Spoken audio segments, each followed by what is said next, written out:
de la prestation produite sur la première mi-temps. Donc on paye lourdement ce match en grande partie dû à l'ampleur du score à la mi-temps. Et voilà, comme je viens de leur dire, à la mi-temps, tout n'est pas acheté non plus sur ce match. Il y a eu des choses positives malgré le résultat. Et ça doit nous servir à la fois à nous remettre en cause dans le travail pour aller chercher plus, mais aussi à pas, je dirais, tout remettre en cause ce qui a pu être fait de bon depuis le début, et même sur ce match, et pour nous servir à avancer contre Metz et essayer de prendre les points dès la semaine prochaine sur un match qui sera important aussi dans cette première partie de championnat. À 1-0, tu penses que c'est dans les têtes que vous avez lâché, parce que finalement le tournant c'est là, c'est ce manque de faculté à réagir après le premier but, ça s'enchaîne derrière. Ouais, c'est dans les têtes ou c'est tactique, c'est technique, qu'est-ce qu'il a manqué tu crois à ce moment-là? Un peu de tout, hein, mais c'est vrai qu'en grande partie effectivement sur le plan mental, où on a déjà un avertissement un peu sévère avec ce ballon qui est sauvé sur la ligne, on a un deuxième chaud d'alerte avec ce but qui est refusé. Après c'est vrai qu'on a ce coup franc nous qu'on met sur la barre, on sentait que voilà, ça pouvait basculer d'un côté comme de l'autre à ce moment-là. On a, je pense, mal suggéré notre temps faible qui est arrivé sur la fin de la première période, où il aurait certainement fallu reculer un petit peu plus, serrer les espaces et savoir gérer ce temps faible. Alors on a voulu continuer à jouer comme dans notre confort, et c'est vrai que là par contre on les a pris de manière consécutive, répétée, et ça a été dommage parce qu'on a fait des erreurs dans l'occupation de l'espace de jeu, dans les espaces qui étaient laissés dans le dos. On leur a laissé la possibilité d'en mettre 4 comme ça avant la mi-temps et de se rendre vraiment le match facile. Et nous, inversement, de se mettre quand même un bon coup sur la tête, parce que ce score extrêmement important à la mi-temps, c'est très frustrant pour les filles, parce qu'elles produisent malgré tout une très bonne première demi-heure, et elles rentrent à la mi-temps avec 4-0. Donc c'est compliqué de repartir derrière. Sébastien, on va dire que vaut mieux que ce dernier quart d'heure de la première mi-temps se produise contre une équipe comme le PSG, on va dire, où on attend moins que Soyeux prenne les points que contre d'autres équipes concurrents directs au maintien, mais évidemment ça fait quand même très mal aux têtes. Ouais, ça fait mal parce que si ce que je disais c'est lourd, que le goal average du coup on casse un petit peu le travail qu'on a pu faire la semaine dernière contre Lyon en essayant de ne pas en prendre une valise. Et voilà, c'est sûr qu'après, c'est ce qu'on a dit aussi là dans le vestiaire, aujourd'hui on s'est déchiré, il faut le reconnaître. Maintenant ça doit nous servir à travailler, et si on devait faire un non-match, il vaut mieux que ce soit aujourd'hui contre Paris que la semaine prochaine contre Metz, où on a encore une fois pour objectif de prendre des points. Maintenant c'est vrai que là il y a quand même beaucoup de déception, parce que voilà, on avait moyen de faire bien mieux contre cette équipe parisienne. Parce que ce qui était criant, c'était que durant la première mi-temps, première demi-heure qui a été vraiment très bonne, à partir de ce moment-là, il y a eu une grande baisse au niveau défensif, et on a vu que les Parisiennes devant la surface étaient seules, et puis tout loisir d'ajuster leurs passes décisives. Et puis au final, en plus, elles étaient très efficaces, parce qu'à chaque occasion, il y avait but. Ça faisait un peu penser au finish du match contre Montpellier la saison passée. C'est ça, c'est-à-dire qu'après, nous, il y a eu beaucoup d'erreurs de commises. Maintenant, on ne peut pas non plus enlever la valeur de cette équipe parisienne qui a fait une très belle prestation sur la première mi-temps, qui a été juste dans ses transmissions, dans ses dernières passes, qui a été efficace devant le but, et quasi toutes ces occasions ont fini au fond. Donc voilà, des fois il y a des scénarios de match où tout va nous réussir, où on va, je dirais, se demander comment on n'en prend pas plus, et puis il y a des fois où tout rentre pour l'adversaire, on a l'impression que tu peux tirer du vestiaire, et voilà, mais il y a beaucoup de qualité dans cette équipe parisienne, et je pense qu'elle mérite leur victoire aujourd'hui. Justement, c'est vraiment le scénario complètement inverse au match de championnat de saison passée contre le PSG, avec ce 1 partout, où le PSG a eu beaucoup d'occasions, et puis on avait mis qu'un but. Et là, des occasions, mais par contre ça a scoré. Ouais. Après voilà, il ne faut pas non plus toujours se fixer sur un but partout. L'année dernière qui était un miracle, en pensant que chaque année on va pouvoir accrocher Paris. Comme on dit, hein, c'est pareil, c'est des scénarios de match qui se produisent une fois sur 100. Donc voilà, il en reste 99 à passer. Mais qu'on doit quand même pouvoir faire mieux dans ce genre de match. Là, on a Montpellier qui va arriver, qui va être un petit peu le même type d'adversaire, le même, je dirais, la même force, le même type de scénario qu'il peut y avoir si on n'est pas plus vigilante, plus agressive. Voilà, ça peut rapidement être lourd aussi. Alors que Paris, ça reste un adversaire qui à la base est prenable, plus fort certes, mais prenable. Et donc tu évoquais les prochains adversaires, donc il y aura Metz qui a fait sa deuxième défaite aujourd'hui 2-0 contre Dijon.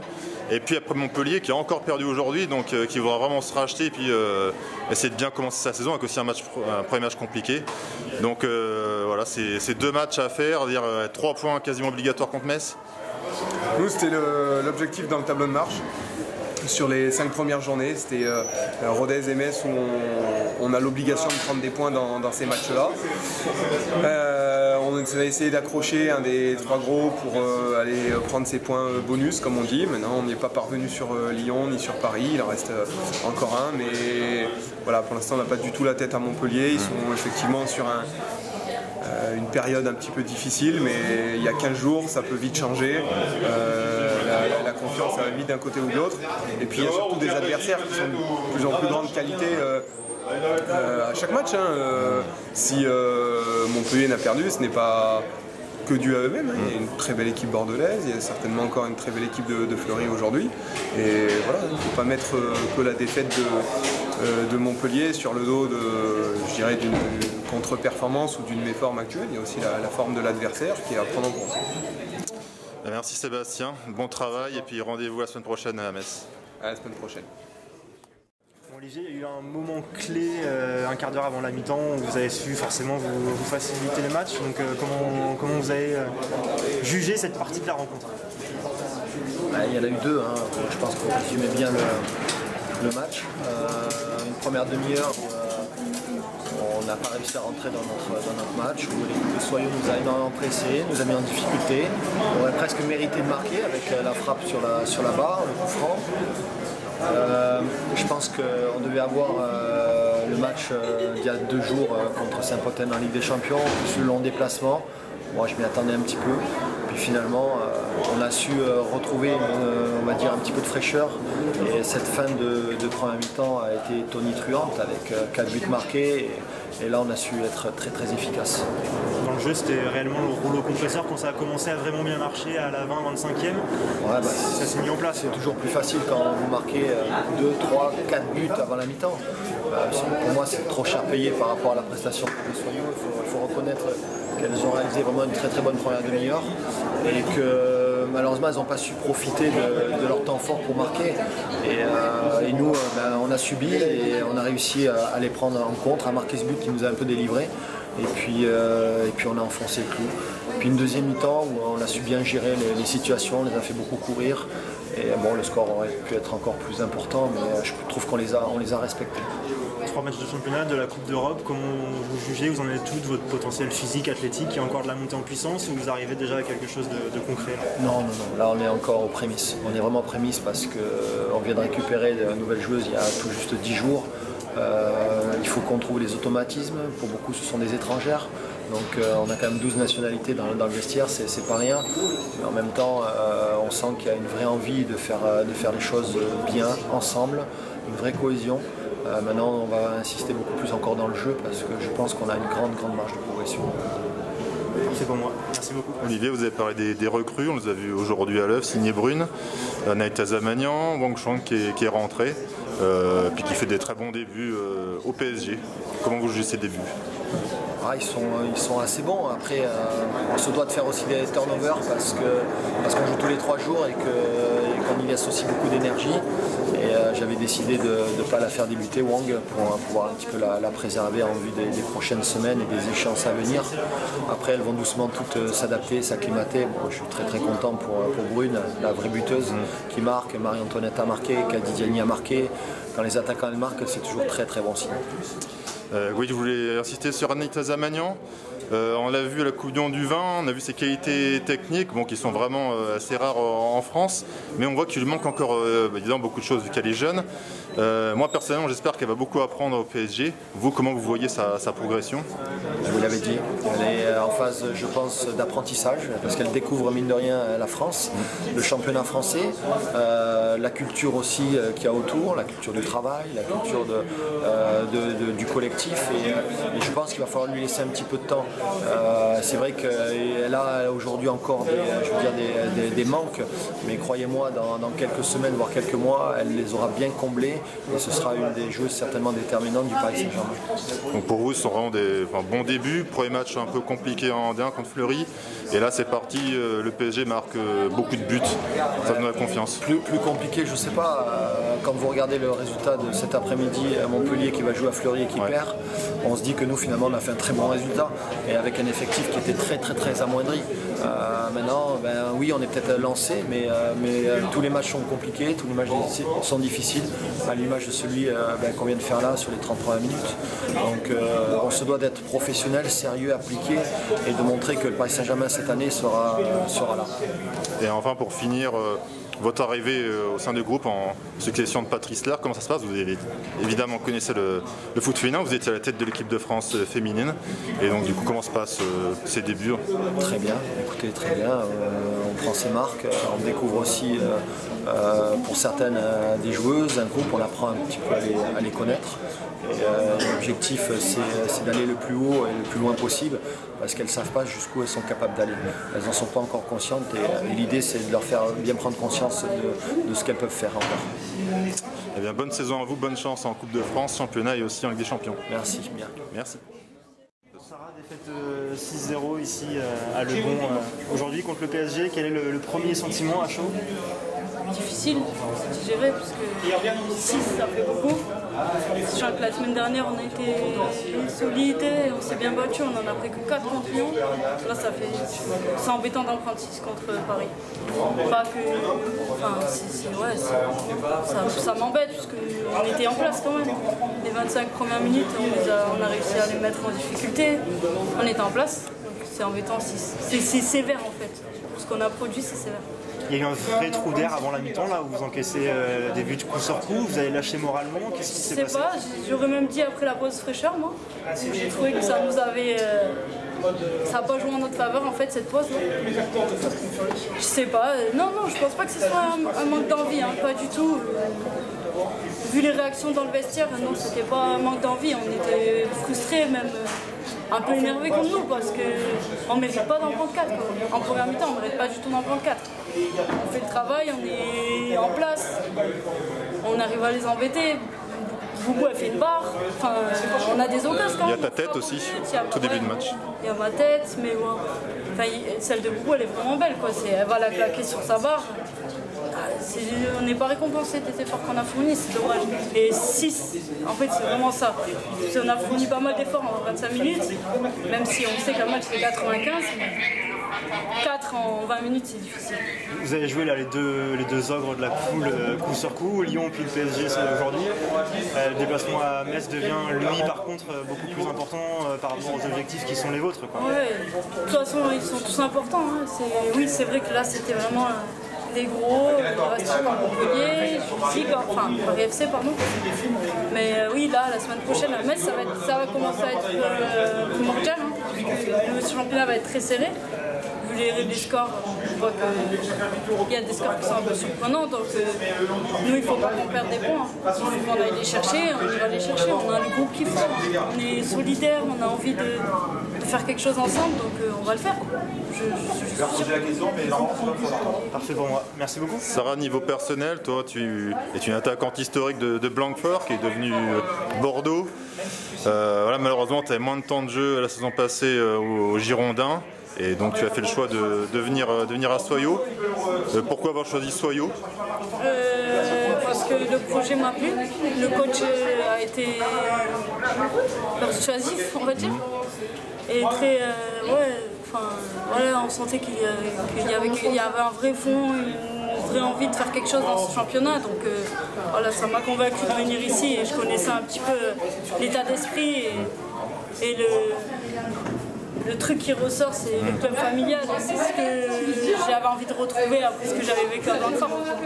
Voilà, la transition entre Blanquefort et Bordeaux, c'est le passage vraiment au professionnalisme avec un effectif qui a été quasiment renouvelé sur le 11 titulaire en 4 mercato. Donc voilà, c'est des changements, du coup, puis effectivement, tu avais moins de temps de jeu. Ouais, c'est ça. Je restais dans le groupe, mais je jouais de moins en moins. Je rentrais à chaque fois, mais je jouais de moins en moins. Après, voilà, c'est des choix qu'il faut faire. Hein. Ça n'a pas été facile. C'est un club auquel j'étais attaché. On a fait monter quand même, hein, avec Bordeaux. Et tu as été très importante lors de la montée de la saison et aussi la saison d'après en D1, avec le maintien arraché au dernier match contre le PSG pareil, à Charletti. Donc, ouais, non, j'étais attaché, mais après il faut faire des choix. C'était bon pour moi, je pense que c'était ce qu'il me fallait, d'essayer d'avoir un peu de temps de jeu ailleurs. Et c'est arrivé au sein du vestiaire de l'ASJ? Très bien, très accueillante, les nouvelles comme les anciennes. On a eu une intégration très facile par le staff et les joueuses. Facile. Et pour finir, au niveau de ton état, comment tu commentais, pardon, j'ai vu que tu tenais le ventre, l'épaule aussi. Et l'épaule, en fait, c'est sur le tacle sur la gardienne. Mon épaule a bloqué et parti un peu en arrière, mais je pense que ça rien de méchant. D'accord, ok. Bon bah Sarah, bonne saison au sein de la J Soyo. Je te souhaite de marquer plein de buts et puis que le club finisse le plus haut possible. Merci beaucoup. Merci. Anissa, une bonne victoire, 6-0, avec d'ailleurs un super but de ta part. Une frappe pleine lucarne, tu peux nous le décrire? C'est sûr que ça fait toujours plaisir de marquer. Après, la victoire, elle est là et c'est le plus important. On continue sur notre troisième match et notre troisième victoire. Et maintenant, on se concentre déjà pour Montpellier.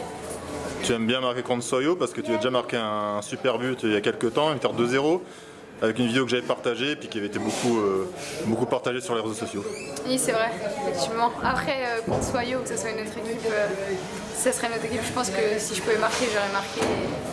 Ça tombe sur Soyo et voilà. Mais aujourd'hui, elles ont fait un super match en plus, les filles. Ça a été difficile pour nous avant de marquer le premier but. Derrière, ça a déroulé.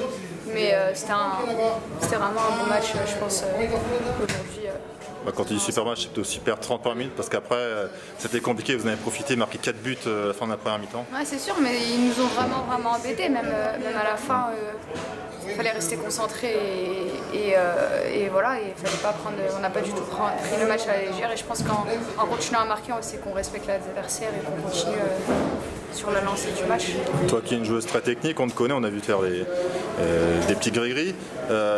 Avec Shang Wang et avec Anaïta Zamanian, je suppose qu'il y a une bonne complicité qui va se créer sur le terrain. Oui, c'est sûr qu'à l'entraînement, ça se voit déjà que Wang et Anna sont vachement techniques, que j'aime bien aussi ces profils de joueuses. Et du coup, c'est vrai qu'on s'amuse bien à l'entraînement et aussi avec Grace et Ami. C'est un peu moins technique, mais c'est autant technique. Alors tu avais été prêté par le PSG en Angleterre et au PFC, là tu reviens au PSG. Je suppose avec encore plus l'envie de prouver que tu peux avoir ta place de titulaire dans l'anse du PSG. Oui, c'est sûr que le prêt m'a beaucoup fait grandir mentalement comme sur le terrain. Mon passage au PFC m'a permis de bien et mieux connaître la D1 en ayant fait presque tous les matchs titulaires avec Pascal. Et là, c'est vrai que cette année, je suis très contente d'être revenue dans mon club de cœur et à moi de montrer que j'ai envie de jouer. Et c'est au coach qui choisira les 11 titulaires. Mais je vais le montrer. Justement, un mot sur le coach qui est nouveau, Olivier Chouafny, qui était anciennement à la tête de l'équipe de France A féminine. Là, tu passes de Patrice Terre à Olivier Chouafny. Ça se passe bien pour l'instant, on le voit sur le terrain? Oui, après, chaque coach est différent, mais c'est vrai que le coach est vraiment à l'approche des filles, il est vraiment à l'écoute. Il y a un nouveau staff qui est super avec que des anciens joueurs de foot, donc ils nous apprennent plein de choses et je pense que ça va vraiment bien se passer. Mais ouais, c'est vrai que ça se passe super bien pour l'instant avec le coach et les joueuses. Et pour finir, un dernier mot, est-ce que tu as des nouvelles de Grace Guillero qui est sortie sur blessure? Comment ça va? Pour l'instant, on ne sait pas encore. Donc on va attendre le retour des docs et j'espère que ça va aller pour elle parce qu'on aura besoin d'elle. Merci Anissa, je te souhaite une bonne saison avec le PSG. Merci.